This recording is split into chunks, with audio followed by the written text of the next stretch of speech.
Okay, in this segment I want to talk about shadowing. Shadowing is when you add a variable to an environment when before you added it that variable was already in the environment.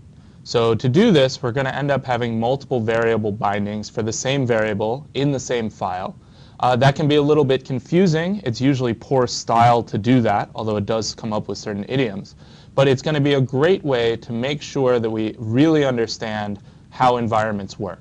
So I'm not going to give you any new rules. There's no new syntax, no new type checking or evaluation rules here. We're just going to use this idea of shadowing to really explain how environments and variable bindings work so that we have that solid foundation we need when we go to add things to the language. So let's just start here by adding this binding, val a equals 10, to our environment. And so we know now that in the static environment, a will have type int, and in the dynamic environment, a will be bound to the value 10. And so, of course, if we then continued in our file with a times 2, b would have the value 20. I'm going to ignore the static environment here just for expediency, but of course that's relevant as well. So now the interesting thing happens if we say val a equals 5. All right? And the thing I really want to emphasize is that b is still bound to 20. And in fact, if I next said val c equals b, even though right here I had an environment where a maps to 5 and b maps to 20, now I have an environment where a maps to 5, b maps to 20, and c maps to 20. Because we know that the way you evaluate this expression, b, is you look it up in the dynamic environment, you get 20, then you extend the dynamic environment so that now c maps to that result. All right, so the fact that b was earlier created by evaluating a times 2 is no longer relevant. That was back in an environment where a mapped to 10. We got 20. We extended our environment so that indeed a mapped to 10 and b mapped to 20. And that's the end of the story. The fact that we had a times 2 is no longer relevant. And I should emphasize as well that this val equal 5, this is not an assignment statement. Okay? There is absolutely no way in ML to mutate or change the fact that a mapped to 10 in the previous environment.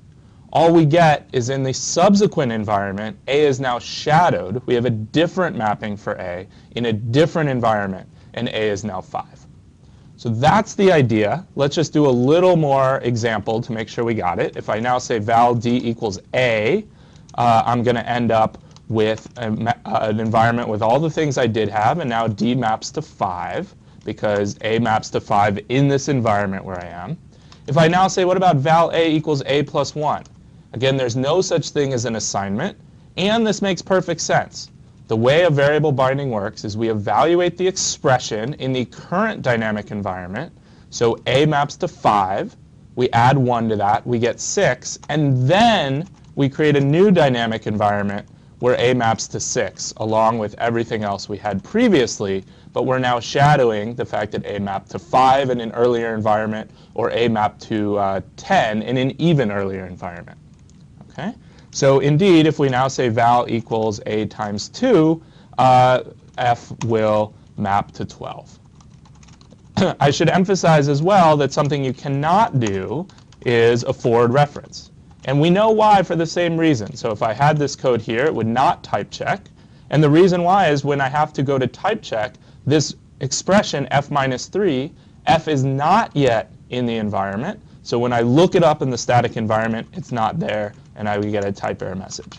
So that's the example I wanted to show. Let's real quick try it out, make sure I typed in everything correctly. Oh, semicolon.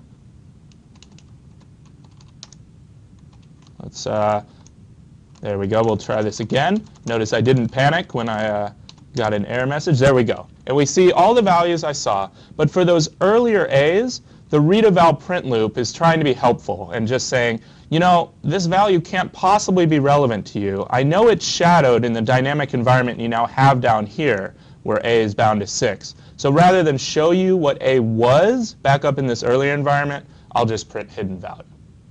All right, so that is the code example. Let's go back to the slides here and show you again. that in the key example here, when you have something like val equal a equals 1, b equals a equals 2, that in the environment you end up with, b is bound to 1 and a is bound to 2. There's actually two reasons for this, either one of which would be enough. The first reason is that we evaluated that expression we used for b, that expression a on the right-hand side of the equals, eagerly, back when we evaluated the variable binding for b. So after we've done that expression evaluation, b is bound to 1, and it doesn't matter how we got that 1. It'll never affect the fact that we got a 1, and that's the end of the story. The second reason b will stay bound to 1 is that that second val equal 2 is not an assignment statement. The earlier a, the a that leads to the environment that is used to evaluate b, is still 1. All we did was create a second variable b that shadows it. So it turns out this is the reason I'm so insistent on not having use commands in your REPL more than once for the same file. Because if you say use multiple times for the same file, you're going to repeat whatever bindings were there the first time you said use for the file and are still there the second time you said use for the file. And while it's legal in ML to have that sort of shadowing and to reintroduce those bindings, it can be really confusing, right? Maybe you took a binding out, but it's still there because of the previous use. Or maybe you have some strange shadowing that makes it look like your code is correct when in fact it's wrong because of how the shadowing happened to work for the multiple use statements.